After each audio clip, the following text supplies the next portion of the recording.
Welcome back to Reading Bear. Today, we will take a look at some new malicious compliance stories. And if you enjoyed my content, please don't forget to subscribe to my channel and post some bear emojis in the comments.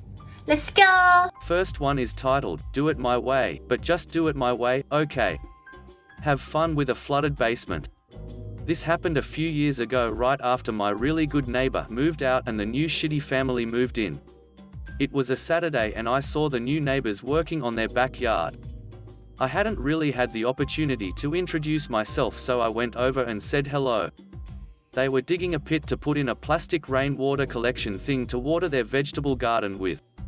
Me being nice, I offered to help and spend a really nice day digging a pit and laying some cement for the tank to rest on.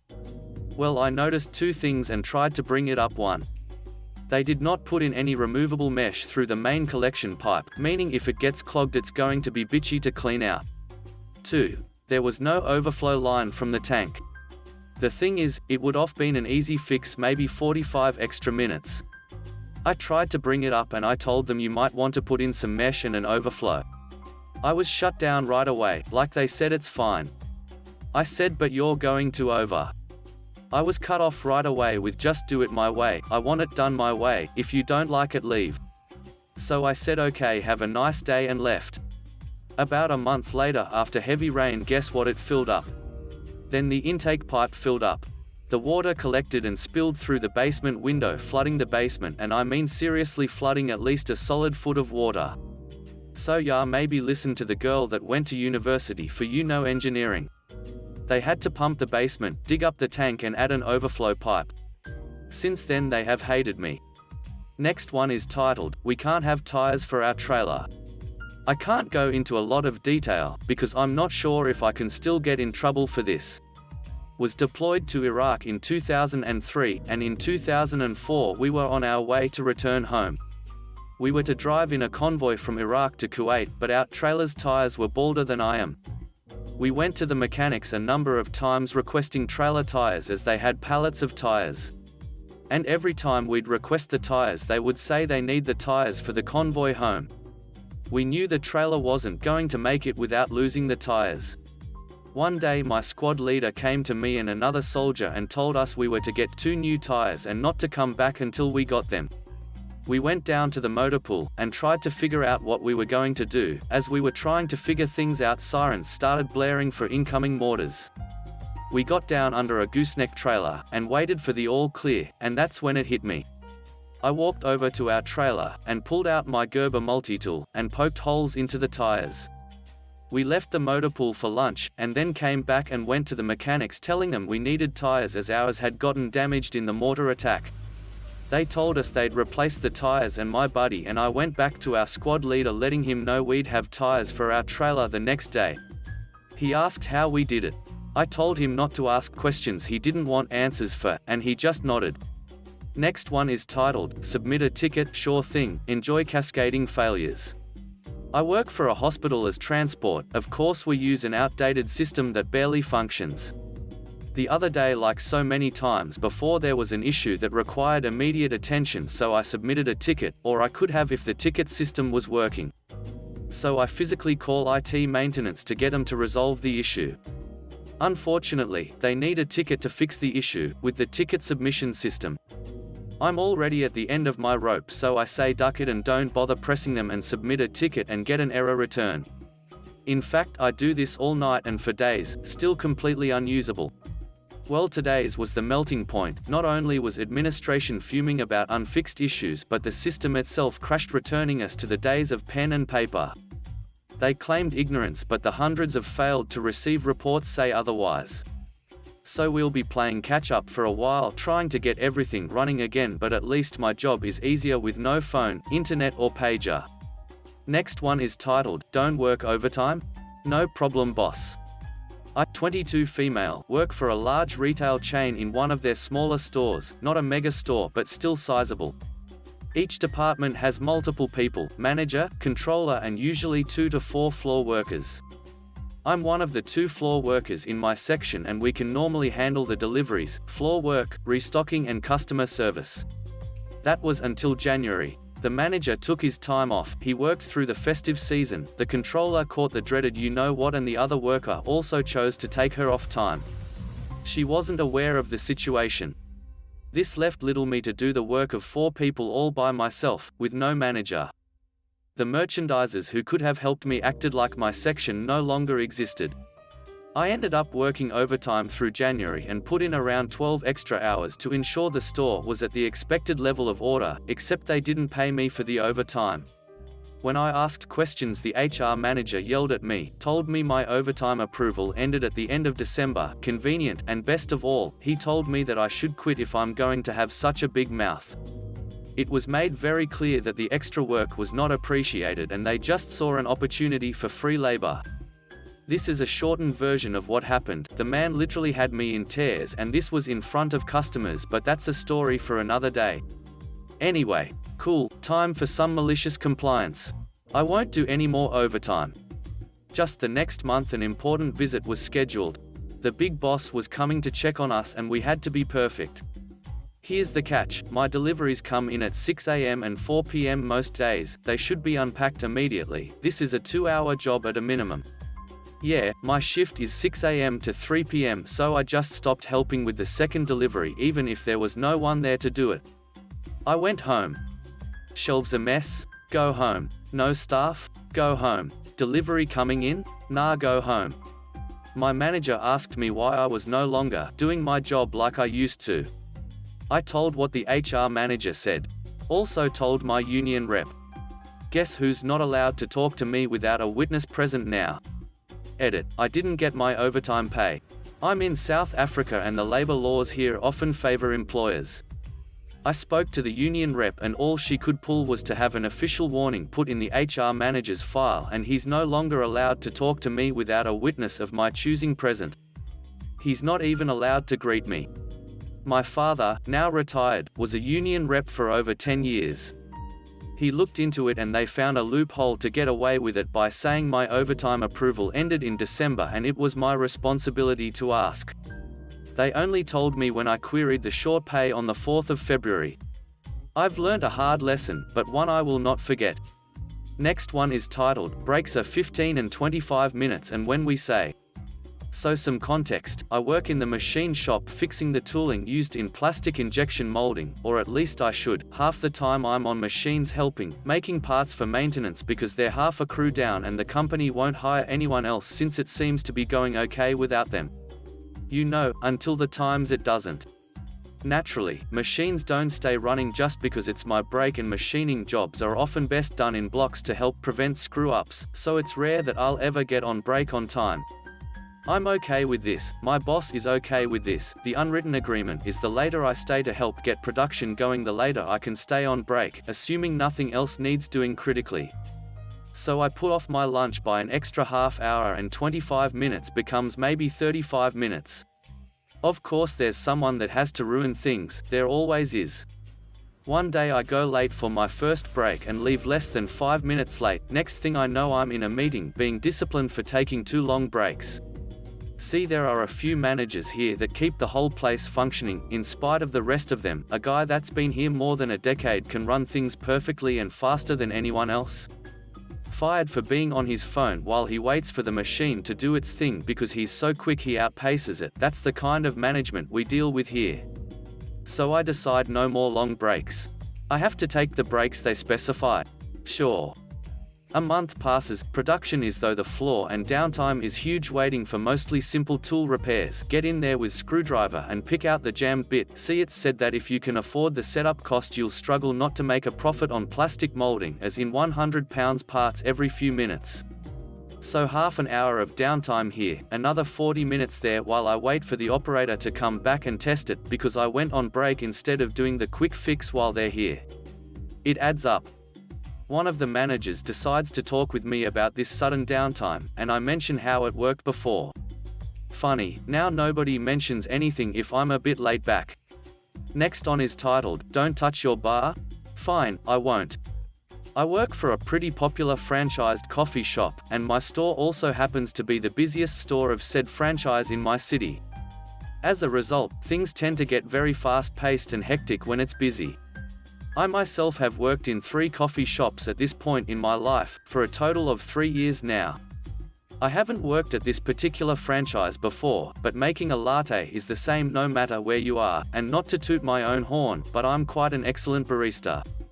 Now, I like to try and keep a low profile at work, a combination of not liking to get in trouble and liking to toke up a bit before work make this a necessity, so I never really mention my past experience with coffee shops to my coworkers.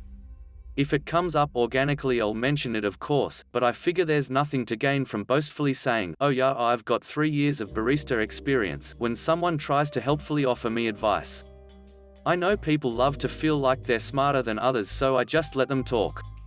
Anyways, enough backstory, we're supposed to be maliciously complying here.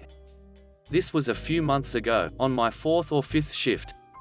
I was working a shift with a girl I had never worked with before, let's call her rude unpleasant farthead, Ruff. Ruff thinks she's hot crap, likes to work the busier bar, espresso machine and attached counter where you prepare drinks, and whine about how her talents are being wasted if she's put anywhere else. She also constantly complains about our, pretty wonderful to be honest, job in front of customers and routinely refuses to make drinks. She hates frappuccinos. To be fair, they do take an absurd amount of time to make and the syrup tends to get on your arms, and will try to pawn making them off on anyone else she can. But I digress. Ruff is working the bar, as usual, and the store gets a huge rush. I am still an unknown commodity at this point to the supervisors, and they don't know what my strengths are, so I am ordered to just help out where I can, stock cups, get food, etc. I begin doing so, and soon Ruff is overwhelmed by the sheer amount of drinks being ordered. I run over and start pumping syrups into cups so that she doesn't have to worry about doing that. Get out of my way, she snarls, and gruffly pushes me aside. Alright fine, maybe she doesn't like people in her workspace. I begin pouring milks for her and measuring out how much she needs, it changes per size of course, for each drink. Do not touch my pitchers, she says to me, giving me a look of utmost disgust. I back off. Obviously she does not want my help. About 10 minutes passes and she asks someone to cover bar so she can run to the bathroom. Said person then asks me to cover as they were already busy. I say no problem and begin making drinks. 2 minutes passes, Ruff comes back and is practically steaming as she sees me steaming milk. Haha, okay, sorry. What are you doing? She angrily says. Don't come near my ducking bar, okay? You're going to make a mess. You don't get how make drinks properly, it takes a long time to figure this stuff out, okay? Yikes. Didn't realize coffee was so elite. Yay, okay, I will not come near your bar, I reply. I'm done with this rude a whole 18-year-old. I return to stocking lids and being nondescript. The day progresses. Another rush occurs. I am standing off to the side basically trying not to get in anyone's way, very obviously not doing duck all. A family comes in, and I can tell just by looking at them that they're one of those families. The order goes through and sure enough, they had ordered 7 frappuccinos. A frankly ridiculous number and they were all different frappuccinos, which meant Ruff couldn't double up ingredients to speed up the process. I see the order go through, Ruff grabs it and has a little mini hissy fit when she sees how many fraps she's about to have to make. I see her look up and her head dart frantically around for any of us with nothing to do, and her eyes land on me, standing with my hands behind my back, practically rocking back and forth whistling to pass time. She runs over and shoves 2 cups into my hands and goes, okay, get started, I need you to make these fraps. Can you believe this family? She says with a conspiratorial grin. I grin back at her. I know, right? I hand her the cups. Sorry though, I don't want to mess up your bar. Besides, I don't even know how to make drinks. Next one is titled, Uniform Policy Plus No Contract, No Thanks. I worked at a company that was shifting from a family-run style to a much larger corporate style. Keyword, worked. I had only been there for a few months when this happened. With their attempt to bring the professionalism and decorum of a small office up, came an onslaught of new policy manuals. Whilst we were understaffed and had insufficient resources for any of us to do our jobs properly, you can imagine the anger when we received policy manuals. We were enduring a difficult moment in the company and had been begging for help. Most people were okay with their new reading material and simply pushed it aside. I love loopholes though. The policy manuals all stated that they were for people with contracts, temporary, etc. The uniform policy was the one that annoyed me. I always looked clean and professional. The office was casual in business standards, and it was annoying that everyone else looked like slobs. Unfortunately, they forgot to give me a contract. Yes, I know, and since their policy manual only applied to people with contracts. Whilst everyone else was sharpening up, I became very relaxed. Boots, Vans, random jackets, baggy shirts, I just looked like crap. Let's not beat around the bush. When they questioned me, again, small office and everyone is essentially sitting on top of one another. I said to the HR lady, policy applies to those with a contract, I don't have one. This was after 1.5 weeks and then took nearly a month to finally get my contract. The day after I signed my life away, I looked fabulous. They did love me and offer me permanent employment because company changes, and I said goodbye. Next one is titled, Sorry, didn't see you talking on the phone. Until a few months ago, I worked at a small bakery in a downtown area where many high-class people shopped. For the most part, customers were wonderful. However, this particular lady was not. I will try to keep it short. She walks in, but is talking on her phone. I greet her anyways, as the owners require that everyone be greeted no matter what. As I was telling her hello and asking how she was doing, her eyes widen. She shushes me harshly, points to her phone, and says 1 minute. I'm on the phone. I apologized and didn't say another word to her, as she remained on the phone throughout the entire transaction. I complete her order. She steps to the side to gather her things, still talking on the phone. As that transaction was occurring, another customer had stepped into the shop. A friendly customer. I greeted this customer like normal and told him I would be with them in a moment. After the first lady stepped aside, I helped the friendly customer. We chatted about her day, she ordered, I completed her order, and offered her a rewards punch card, the kind where when you order, you get a punch. After X amount of punches, you get something for free. She happily agreed, gathers her things and leaves. The first customer is still there. At this point she is looking at me with a funny glare. I just smile and continue working. Excuse me, the lady snarls. Yes ma'am, I say politely. You didn't offer me a punch card. I want one. Sigh. Well ma'am, you told me not to talk to you because you were too busy talking on the phone. I can start you one next time. Have a great day. She was at a loss for words. To this day, I believe I actually watched steam come out of her ears as she stomped out of the building. Next one is titled, Red Light, Yellow Light. Background, I have been a professional firefighter for 23 years in a major metropolitan city. Our department's battalion chiefs have chauffeurs that drive them around in their Chevy Suburbans, and a few years ago I was chosen to be a backup for the first-line chauffeur if he happened to be out sick or on vacation. Well, the chief that I was driving was a grizzled old bastard, as was his regular chauffeur, and these two old guys were like a married couple that yelled at each other all the time. They were pretty funny to watch. So suffice it to say, this chief was very free with his criticisms and letting people know what he felt loudly, but on the same token 5 minutes after yelling at you he had forgotten the whole thing. So, one day I am driving him back to the station from across town and we are approaching a major intersection where I have a green light. About 2 seconds before I am about to enter the intersection the light turns yellow. I was traveling about 40 miles per hour, so I am well past the intersection before the light turned red. Regardless, the chief starts yelling, "Boy, you really know how to push it, don't ya?" I was confused and was like, "No? Yes? What are you talking about?" And he started to read me the riot act.